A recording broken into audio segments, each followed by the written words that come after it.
예수님의 재림이 가까워질수록 자연재해가 더 빈번하게 일어나고 자주 시간 주기도 짧아질 것입니다. 전쟁도 마찬가지예요.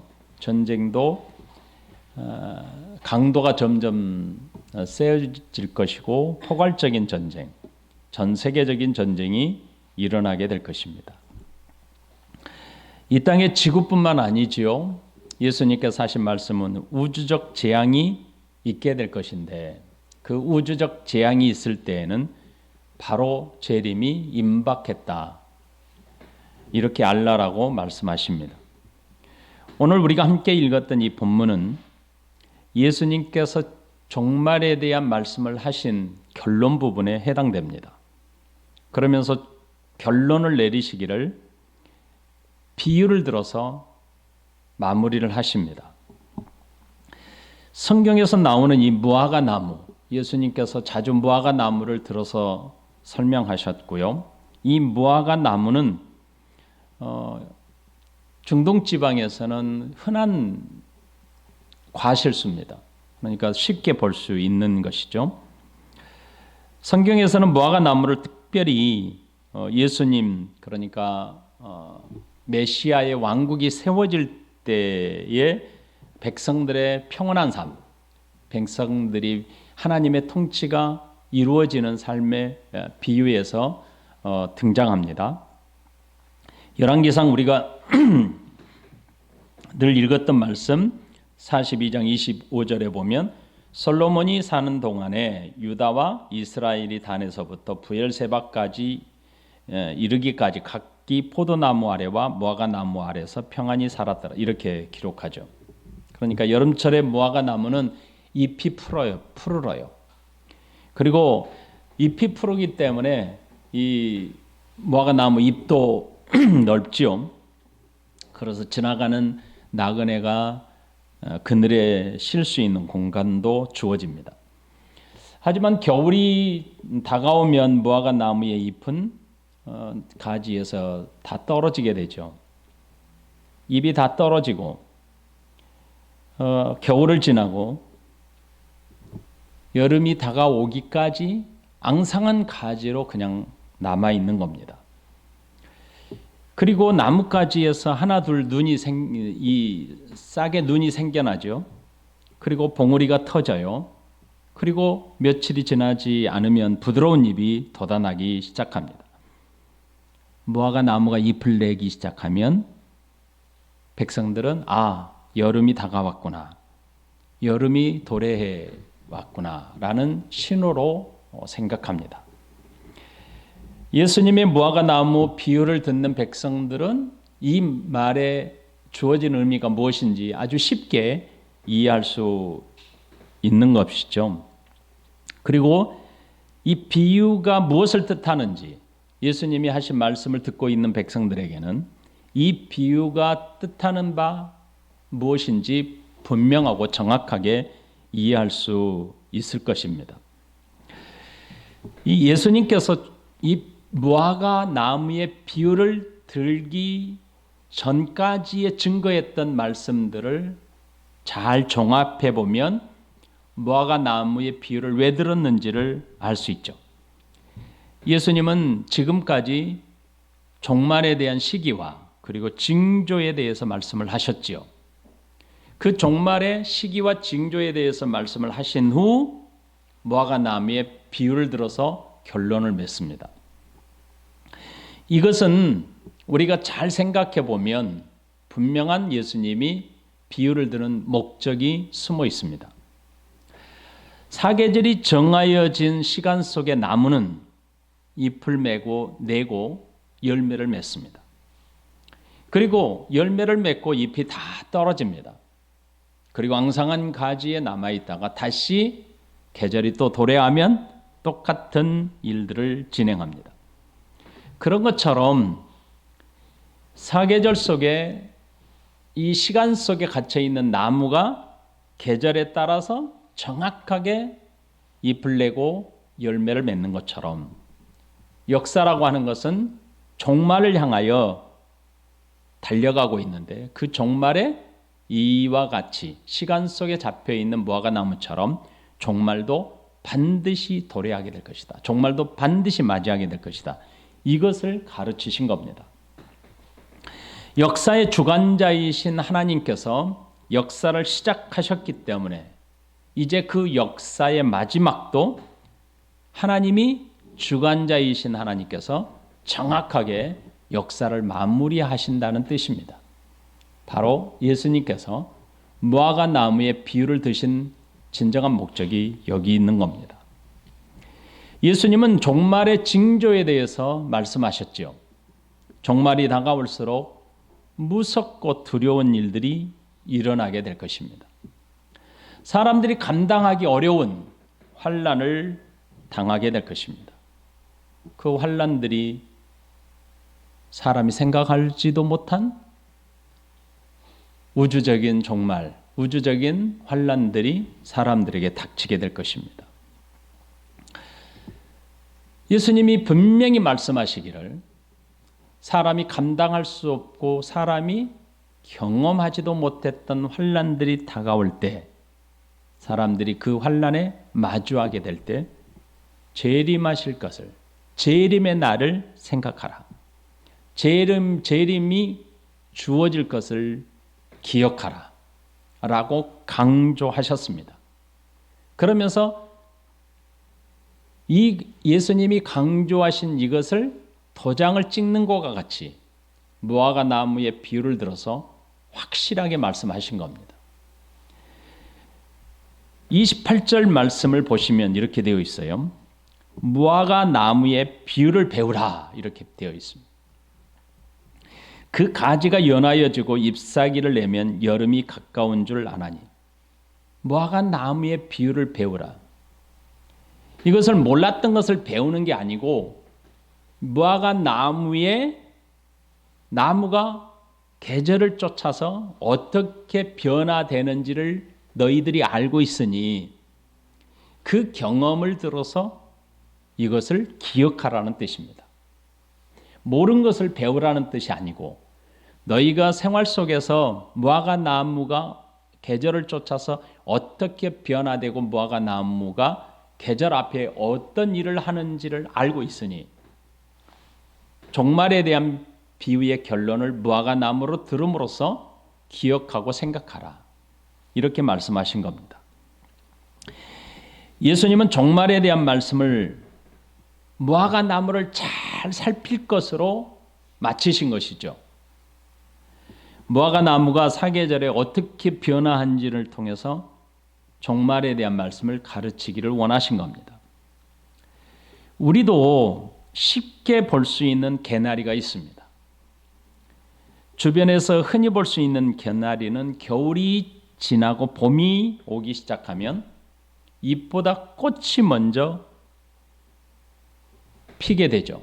꽃을 먼저 피우게 됩니다. 노란 꽃이 피게 되면 겨울이 지나가고 이제 봄이 왔구나라는 것을 눈으로 보잖아요. 그리고 우리의 피부로 느낄 수 있잖아요. 이처럼 예수님의 재림이 가까워지면 피조물 세계에 일어나는 일들을 보라는 겁니다. 피조물 세계에 일어나는 일들이 일어나게 되는데, 나타나게 되는데 그것을 보고 뭘 생각하라는 겁니다. 무엇을 생각하라는 겁니까? 예수님께서 재림하게 될 것이다. 이것을 기억하고 생각하라는 뜻입니다. 예수님께서 재림에 대한 징조를 말씀하심으로 그리스도인들에게 무엇을 가지라고 하십니까? 믿음에 대한 확신, 재림에 대한 약속의 말씀에 확신을 가지라는 겁니다. 그래야만 그날을 준비할 수 있잖아요. 29절에 보면 이와 같이 너희가 이런 일이 일어나는 것을 보거든 인자가 가까이 곧 문 앞에 이른 줄을 알라. 여러분, 무화과 나무에 잎이 피면 재림한다. 자연적인 현상이 일어나면 잎이 핀다. 이게 아니죠. 비유예요, 비유. 그러니까 아까도 말씀드린 것 같지만 무화과 나무에 달라지는 현상이 시간 속에서 일어나잖아요. 그렇죠? 이 시간 속에서 일어나는 현상들이 이미 예수님이 다 알려주셨습니다. 그런 것처럼 무화과 나무 잎이 피는 것은 뭡니까? 앞에서 말씀하신 모든 일들입니다. 그러니까 이 비유를 말씀하신 거죠. 그래서 이 비유의 메시지가 분명하죠. 누가복음 21장 29절로부터 31절에는 이렇게 말씀을 기록합니다. 이에 비유로 이르시되 무화과 나무와 모든 나무를 보라. 싹이 나면 너희가 보고 여름이 가까운 줄을 자연히 아나니 이와 같이 너희가 이런 일이 나는 것을 보거든 하나님 나라가 가까운 줄 알리라. 자, 29절에서 우리가 읽었던 마가복음 29절에서는 인자가 가까이 곧 문 앞에 이른 줄 알라 이렇게 표현하고 있습니다. 가까이 왔다는 것이죠. 누가복음에서는 무화과 나무만 보는 것이 아니라 모든 나무를 보라는 것입니다. 자연적이라는 겁니다. 이것은 잎이 피기 전에 먼저 가지가 연하여질 것이다. 왜 가지가 연하여집니까? 가지에 물이 차오르기 시작한다는 뜻입니다. 가지에 물이 차오르기 시작한 후에 점차적으로 잎이 피어날 것이다. 이렇게 표현한 겁니다. 너희가 싹이 나는 것을 보고 여름이 가까이 다가왔음을 아는 것이 특별한 게 아니고 너무너무 자연스러운 것이라는 겁니다. 그러면서 이런 일들이 일어나는 것을 보게 되면 하나님의 나라가 문 앞에 이르렀다. 하나님 나라가 임박해 있다는 것을 알라라고 하신 겁니다. 신기하게 말이죠. 이렇게 자연스러운 건데 이 자연스러운 것을 가지고 예수님이 비유를 하셨는데도 불구하고 깨닫지 못하고 이 자연스러운 것을 사람들이 인지하지 못하고 산단 말이죠. 그래서 자꾸만 특별한 것으로 생각한단 말이죠. 그래서 이단 사이비들이 자꾸만 예수님의 말씀을 이렇게 특별한 것으로 만들어서 자기들만 가지고 있는 신비한 것으로 자꾸 포장해서 사람들에게 이 경외감을 갖도록 만든다는 것이죠. 그런데 예수님이 뭐라고 하냐면 재림은 아주 자연스러운 거예요. 자연스러워. 이제 이후에 왜 자연스러운 건지를 이해하게 될 것입니다. 예수님은 왜 그러냐면 너희가 먼저 무화과 나무에게서 일어나는 현상을 먼저 잘 살펴라 이렇게 부탁하십니다. 누가복음에서는 이 보는 사람에 대해서 강조하죠. 뭐라고 하냐면 보라, 보고, 보거든 이렇게 반복적으로 사람이 보는 것에 대해 강조하십니다. 보라란 보고, 보거든, 보라 이런 말씀으로 사람이 보는 것에 대해서 강조하신 이유가 있습니다. 그것은 자연의 현상 속에서 자연스럽게 보는 거예요. 특별히 쳐다보는 게 아닙니다. 우리가 여러분 개나리가 잎이 언제 피는지 꽃이 언제 피는지도 모르게 피잖아요. 그런데 그냥 지나가면서 보게 되잖아요. 여러분 삶을 살면서 개나리 필 것을 막 조마조마하면서 필까 안 필까 막 그러는 사람이 있어요. 어느 순간 겨울을 지나고 보니 딱 피어 있는 것을 보게 되잖아요. 어느 순간 개나리가 활짝 노란색을 딱 터뜨리는 걸 보게 되잖아요. 자연스러운 겁니다. 그것은 예수님의 재림을 이렇게 자연스럽게 보게 된다는 것이죠. 무슨 말인지 알겠죠? 우리의 삶 속에서 우리들의 삶 속에서 예수님의 재림은 자연스럽게 다가오는 것이에요. 그래서 우리나라의 이단 적그리스도가 아직도 내가 예수라고 하는 사람, 내가 예수로서 재림했다라고 주장하는 사람들의 주장을 보면 모두 다 자기들이 가지고 있는 특별한 계시였고 자기들만이 공유하는 뭔가 신비적인 요소로 자꾸 포장한단 말이죠. 그래서 우리가 알 수 없는 장소에서 내가 태어나고 알 수 없는 장소에서 계시를 받고 알 수 없는 특별한 하나님의 음성을 통해서 내가 세워졌다 이렇게 표현하는데, 예수님의 재림은 모든 사람들이 자연스럽게 아는 거예요. 모든 사람들이. 그러니까 오늘 예수님께서 이 비유에 하신 목적은 뭐냐면 자연스러운 거예요. 모든 사람들이 다 똑같이 역사 가운데 볼 수 있는 아주 자연스러운 것이다.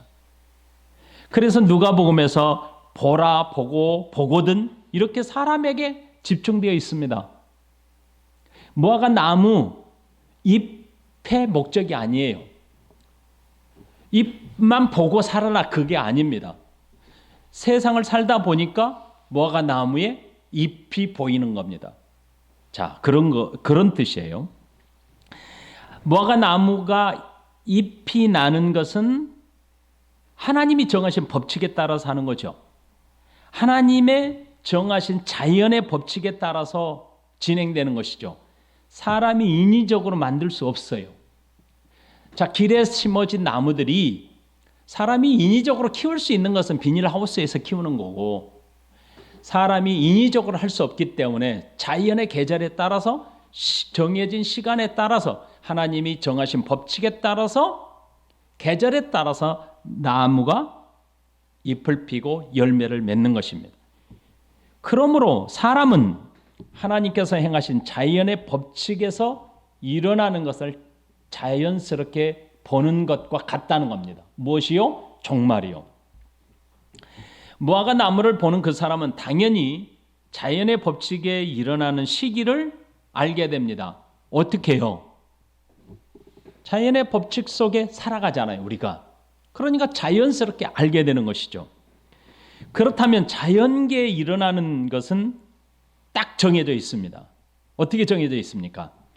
봄이 오고 여름이 지나고 가을과 겨울도 지납니다.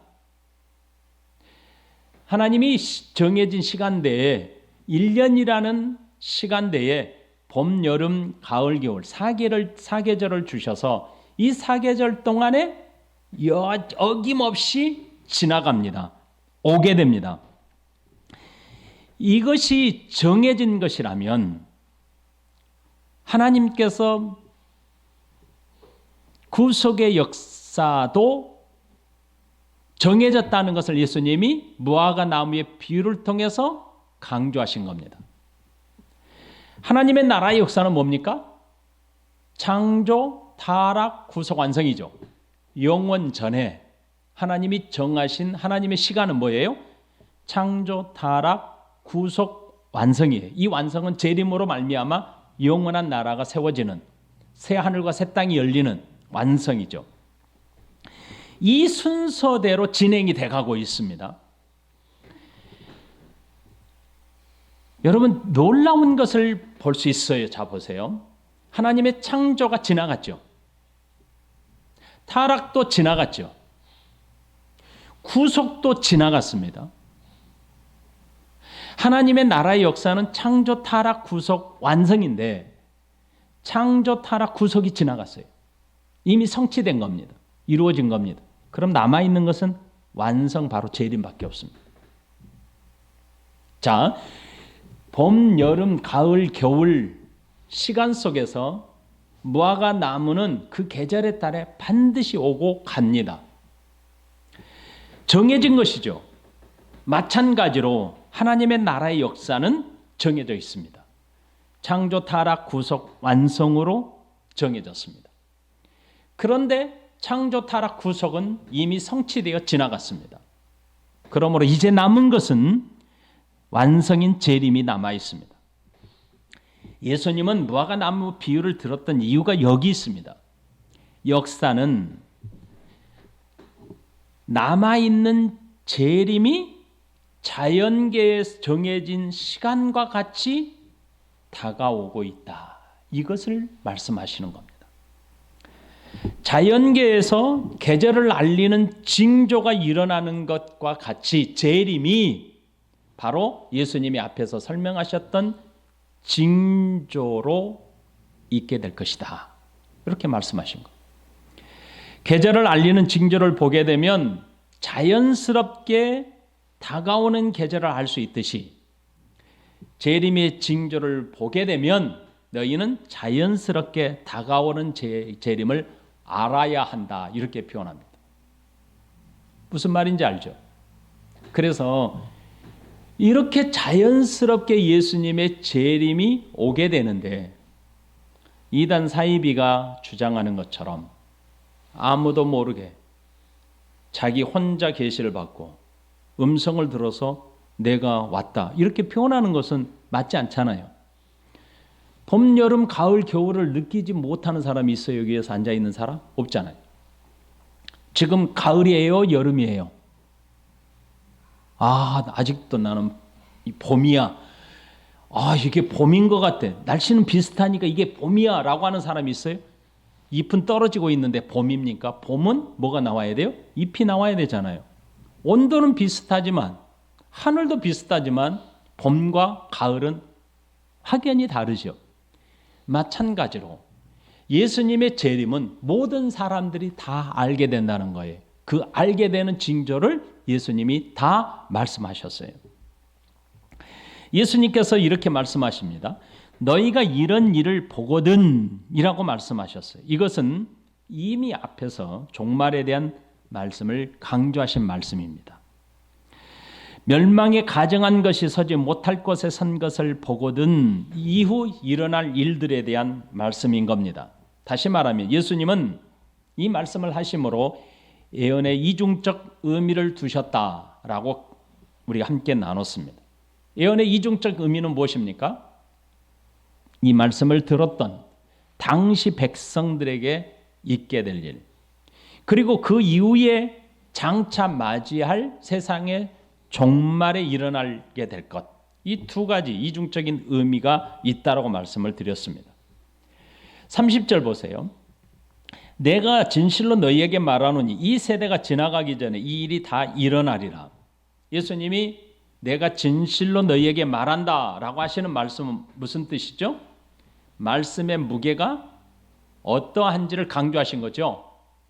신중하고 무겁게 들으라는 뜻입니다. 예수님께서 이렇게 다시 당부하신 이유가 있죠. 그것은 이 말씀이 대단히 중요하기 때문입니다. 이 세대가 지나가기 전에 이 일이 다 일어나리라고 그랬습니다. 자, 예언은 이중적 의미를 두고 있다고 그랬습니다. 이 말씀은 모든 일이 세대가 지나가기 전에 일어나게 된다는 것입니다. 다시 말하면 모든 일이 반드시 일어나게 될 것이라는 것이죠. 세대는 반드시 지나갑니다. 그리고 다음 세대가 올 것입니다. 겨울이 지나야 봄이 오고 날씨가 따뜻해지기 시작하고 나뭇가지에 물이 차고 연해져야 잎이 돋아나는 것과 같습니다. 반드시 세대가 지나갈 것이지만 그 세대가 지나가기 전에 이 모든 일들이 다 일어나게 된다는 겁니다. 여기에서 이 세대는 예수님 당시 듣고 있는 세대들, 그리고 재림을 기다리는 모든 세대들을 가리키는 것으로 보아야 합니다. 자, 이 세대는 당시 백성들이 예수님의 말씀을 들었던 그 세대, 그리고 종말을 기다리는, 예수님의 재림을 기다리는 이후의 세대들을 가리키는 것으로 보아야 합니다. 제가 이렇게 두 번씩이나 말씀을 드린 이유는 이 말씀을 해석하시는 분들이 협의적으로 해석해서 이 세대가 당시 예수님의 말씀을 들었던 세대들에게만 해당된다라고 강조하는 분들이 상당히 많기 때문에 이렇게 말씀을 드린 거예요. 그리고 또 하나, 이 말씀을 이스라엘, 지금 전쟁하고 있잖아요. 이스라엘 나라의 회복으로만 또 국한시켜서 하는 사람들이 많고, 그렇기 때문에 이 말씀을 드린 겁니다. 이 말씀은 이중적 성격이기 때문에 그렇게 보아야 하는 겁니다. 시간적인 세대를 한정지어서 이해하기보다는 말씀을 듣거나 또 읽는 모든 세대에게 예수님은 이 말씀을 주신 겁니다. 당시 세대의 말씀을 들었던 세대들은 예루살렘 성전의 종말이 빠르게 다가오겠죠. 재림을 기다리는 세대들은 예수님의 말씀이 순간에 성취될 것을 강조하신 겁니다. 이 세대는 결코 영원하지 못합니다. 이 세대는 아까 말한 것처럼 당시 세대나 이 모든 정말 재림을 기다리는 세대들은 영원하지 못하죠. 반드시 이 세대는 하나님 앞에 심판을 받게 됩니다. 하나님의 심판대에 서게 될 것입니다. 우리가 사는 세상이 영원하지 못함과 같이 이 세대도 반드시 종말을 맞이하게 됩니다. 그런 의미에서 이 세대를 예수님이 말씀하신 겁니다. 당시 예수님의 말씀을 들었던 세대는 무화과 나무 비유와 같이 일어나는 것을 보았을 것이지요. 누가요? 예수님의 말씀을 들었던 그 당시의 세대들은 무화과 나무의 비유를 들었던 예수님의 말씀과 같이 그대로 실현되는 것을 눈으로 보았을 겁니다. 멸망에 가증한 것이 섰을 것이고 도시가 군대에 포위당하는 것을 보았을 것입니다.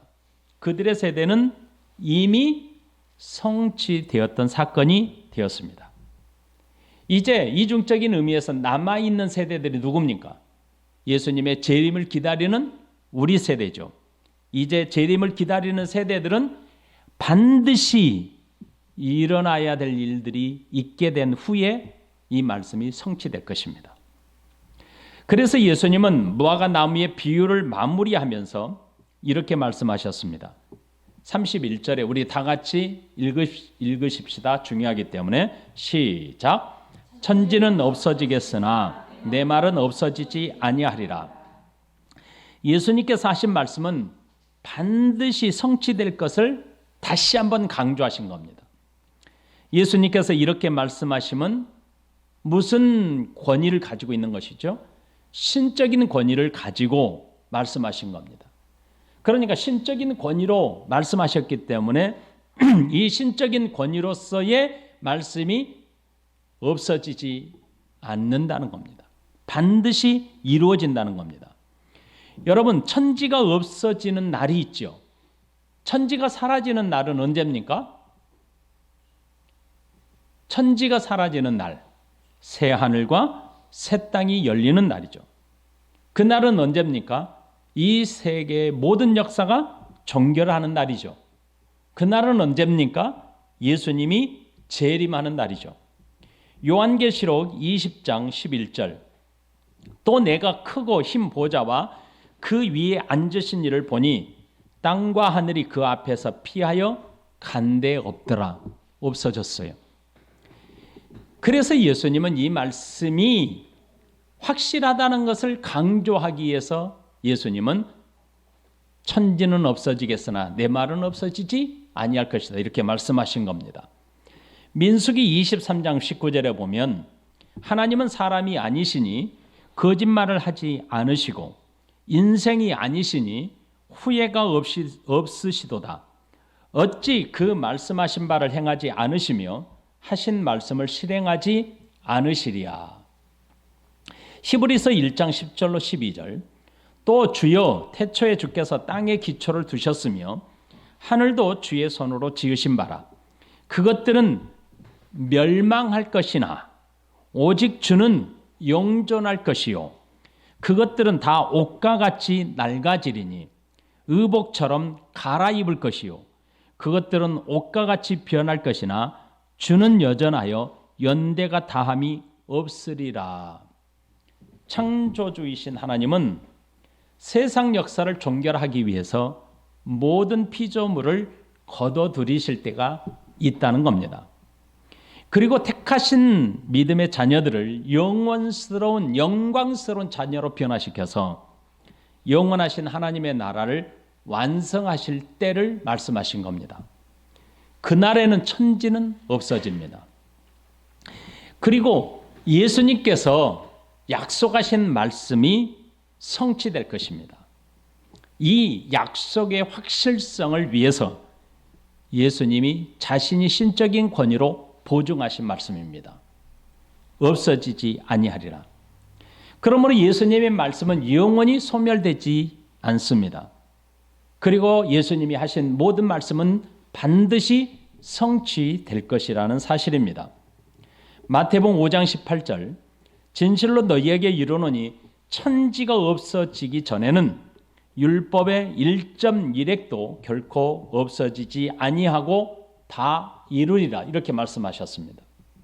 여러분, 마지막 역사, 마지막 종말은 예수님이 보증하신 겁니다. 다 이루어진다라고 분명하게 약속하신 겁니다.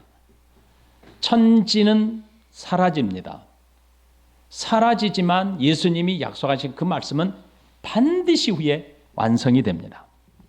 그런데 마지막 종결을 위한 재림의 때는 아무도 모른다라고 오늘 말씀하고 있습니다. 32절 보면 그러나 그날과 그때는 아무도 모르나니 하늘에 있는 천사들도 아들도 모르고 아버지만 아시느니라 이렇게 표현합니다. 여러분, 예수님은 종말에 가까울수록 일어날 징조들이 많다라고 말씀하셨습니다. 이제 그 종말의 시기에 대해서 말씀하십니다.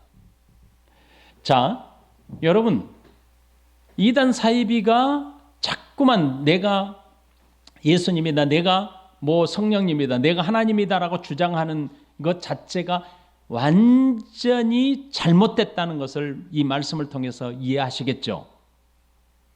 그러면 이제 시기에 대한 문제입니다. 제자들은 예수님께 이렇게 물었죠. 언제 이런 일이 있겠사오며 이 모든 일이 이루어지려 할 때 무슨 징조가 있사오리까? 라고 질문했죠. 제자들이 질문한 이 어느 때는 우리가 살고 있는 시간 속에서 정한 어느 한 때를 가리킵니다. 종말이 언제 일어날 것인가에 대한 질문은 몇 년, 몇 월, 며칠, 날짜를 말하는 겁니다. 예수님께서 하신 그 날과 그때는 무슨 때입니까? 바로 재림할 날, 재림할 시기를 가리킵니다. 그러므로 예수님께서 지금 재림의 날이 언제, 어느 시기에 이루어질 것인지에 대한 것은 아무도 모르고 하나님 아버지만 아신다 이렇게 말씀하십니다. 여러분, 제자들이 궁금하게 생각했던 어느 날, 어느 시기는 예수님이 뭐라고 하셨습니까? 너희에게 아는 것이 허락되지 않은 것이다 이렇게 표현한 것이죠. 사람에게 허락되지 않는 시기입니다. 재림에 관한 시기는 누구에게만 속한 거라고요? 하나님 아버지께 속한 고유한 영역이다. 하나님 아버지의 고유한 권한에 두신 계획이다. 이렇게 예수님이 못을 박은 겁니다. 이 말씀은 구속의 역사를 진행하시는 삼위 하나님에 대해서 이해하셔야만 합니다. 이 말씀을 곡해하는 사람들이 많아요. 또 이단 사이비 중에 예수님이 하나님이신데 어떻게 모른다고 하셨느냐? 어떻게 하나님 아버지만 아신다고 했느냐? 예수님이 모를 리가 없지 않느냐? 이렇게 이야기하는 사람들이 많습니다. 이것은 삼위 하나님의 구속의 경륜을 이해하지 못하기 때문에 나타나는 어리석음입니다. 무지함입니다. 삼위 하나님께서는 인류의 구속의 역사를 함께 진행해 가십니다.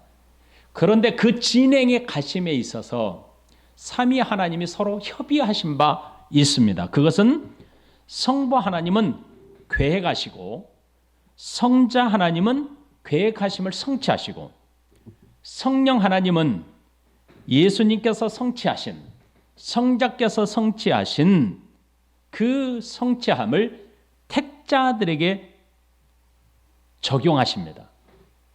이것이 바로 인류의 구속의 역사, 창조, 타락, 구속, 완성을 계획하셨던 삼위 하나님의 구속 경륜에 해당되는 겁니다.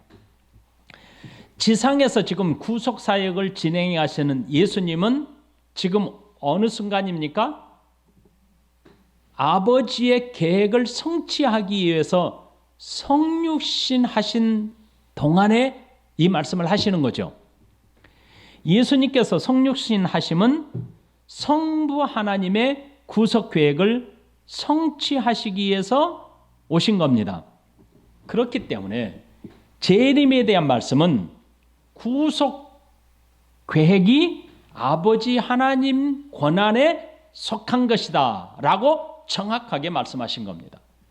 성부 하나님의 계획을 성취하시는 성자 하나님과 그것을 적용하시는 성령 하나님의 권한이 다르다는 겁니다. 그러니까 성자 하나님과 성령 하나님에게는 아버지 하나님의 계획이 저들의 권한에 있지 않다는 겁니다. 그러니까 구속 계획은 누구의 고유한 권한입니까? 아버지 하나님의 고유한 권한에 속해 있다. 그러니 더욱이 피조물인 사람이나 천사들에게는 허락되지 않았다는 것에 강조점이 있는 것 아닙니까? 그렇죠? 예수님은 종말에 일어날 일들에 대한 말씀을 자세히 하셨습니다. 재림이 전에 이런 일이 일어날 것이다. 하지만 그 종말에 일어날 일들에 대한 말씀을 하셨지만 시기와 때는 밝히지 않으셨습니다. 이것은 사람에게 허락되지 않는 일이기 때문에 그렇습니다. 그러므로 예수님은 아무도 모른다 이렇게 강조하셨습니다. 사도행전 1장 7절에 이르시되 때와 시기는 아버지께서 자기 권한에 두셨으니 너희가 알 바가 아니요 라고 하셨습니다. 그러면 예수님께서 이렇게 말씀하셨다면 아무도 모르는 것을 알기 원할 필요가 없습니다. 저희들에게는 때와 시기를 알 필요가 없는 것이죠. 재림에 대한 소망과 기다림이 우리에게 주어진 소망이고 사명입니다.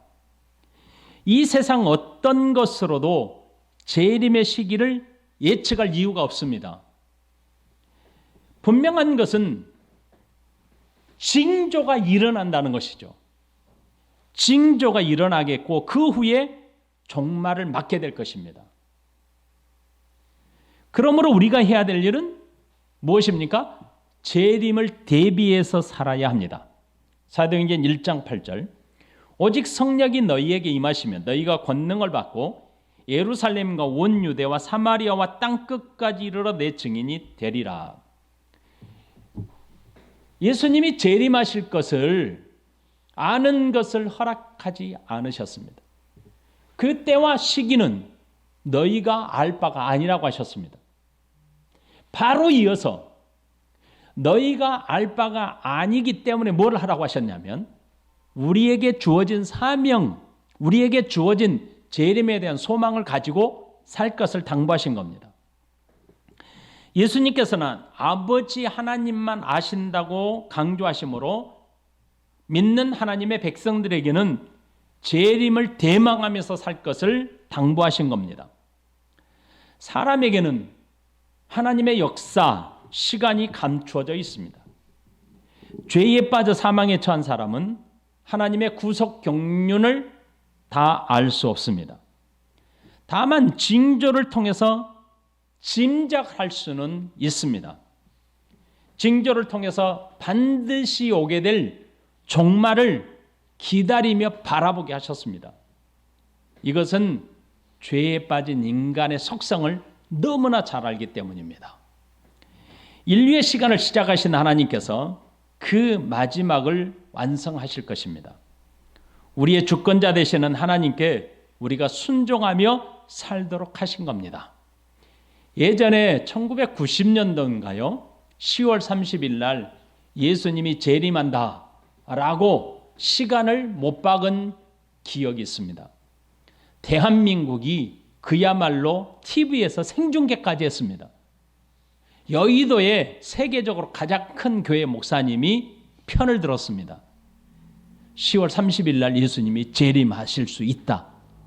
그래서 MBC에서 기자들이 카메라를 들고 가가지고 예수님이 재림한 걸 찍겠다고 난리법석을 친 적이 있어요. 여러분 어렸을 때 잘 모르실 거예요. 그래서 그게 엇나갔습니다. 재림은커녕 오지도 않았습니다. 아무 일도 안 일어났습니다. 그랬더니 거기에서 뭐라고 했습니까? 연기되었다. 연기론을 주장했습니다. 또. 예수님이 이때 안 오시고 다음으로 연기하셨다. 그때에 한국이 온통 소동이 일어났는데 예수님이 재림하면 뭐가 필요하냐? 집 팔고 논 팔고 다 갖다 바쳤습니다. 학교 다니는 애들은 퇴학을 했습니다. 난리가 났죠. 죄에 빠진 인간의 품성들이 이렇다고요. 저 무안 어느 한 시골 동네는 예수님이 거기에 예수님이 재림한다고 하니까 사람들이 그곳이 성지라고 생각해서 사람들이 그곳으로 다 몰려갔습니다. 죄에 빠진 인간의 품성이 그렇다고요. 시기와 때를 여러분들에게 가르쳐주면 여러분 뭐 하시겠습니까 지금? 내년 10월 27일 날 오신다고 못 박으면 지금 여러분 뭐 하실 것 같아요? 뭐 할 것 같습니까? 뻔해요. 그날만 기다리겠죠. 그래서 1년 동안 먹을 양식만 딱 준비해 놓고 뭐 하시겠습니까? 그날만을 살아가지 않겠습니까? 예수님은 너무 잘하신 거예요. 우리 하나님 아버지께서는 너무 잘하신 거예요. 시기와 징조를 너희가 알 바가 아니야. 재림의 징조들을 내가 다 알려줬는데 자연스럽게 자연의 징조를 통해서 우리에게 알게 하셨어요.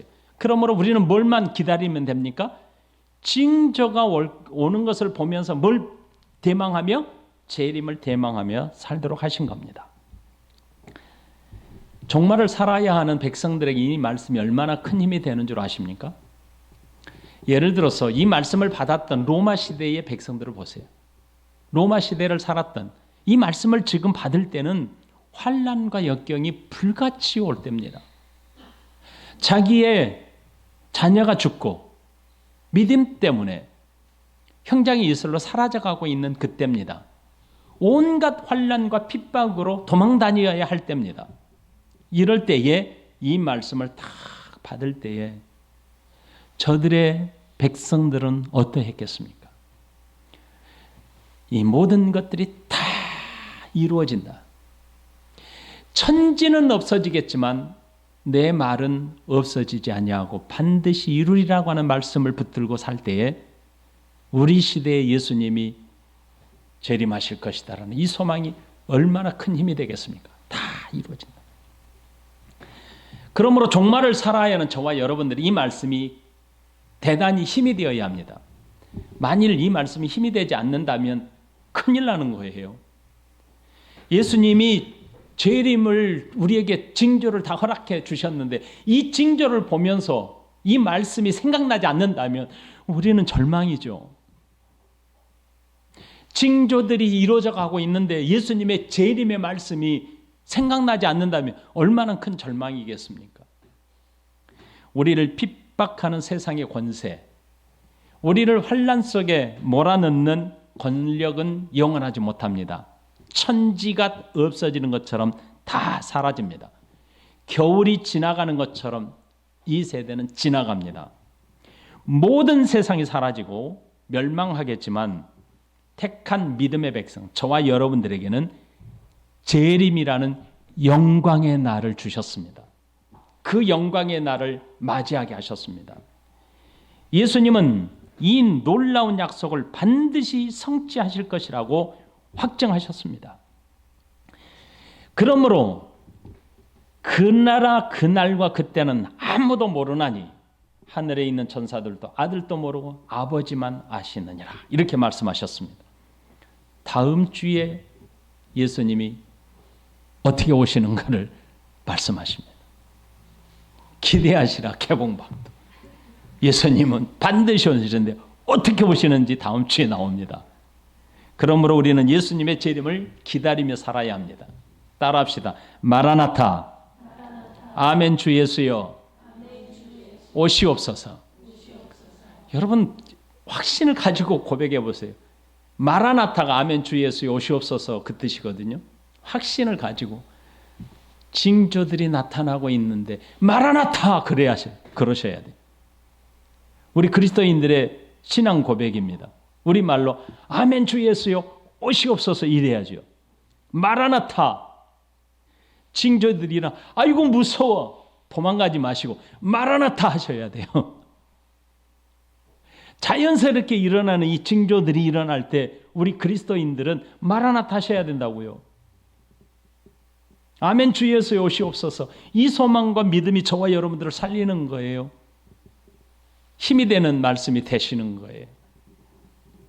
실제적으로 힘이 되시고요. 힘이 되고 용기가 되고 아시겠죠? 다시 한번 해보세요. 마라나타. 확신 있게 고백하셔야 돼요. 마라나타. 슬픔에 빠져있는 성도들에게는 마라나타 이렇게 고백하면서 이 슬픔을 이기시고 혹시라도 병든 가운데 죽어가는 사람도 마라나타 하면서 힘을 낼 수 있는 거예요. 혹시 연단의 시간 속에 있는 사람들도 마라나타 하면서 힘을 내시는 거예요. 우리 그냥 그러잖아요. 너무 큰 고통 속에 빠져 있는 사람, 그래도 지나갈 거야. 지나가 이러잖아요. 우리 그리스도인들은 뭐라고 그래요? 지나가 끝나는 게 아니라 올 거야. 새 하늘과 새 땅이 열릴 거야. 얼마나 큰 소망입니까? 지나가 그럼 뭐 올 거야. 우리는 지나가지만 우리는 올 거야. 마라나타. 재림의 소망, 부활의 영광이잖아요. 그렇죠? 다시 한번 마라나타. 아멘 주 예수여 오시옵소서. 찬양하십시다.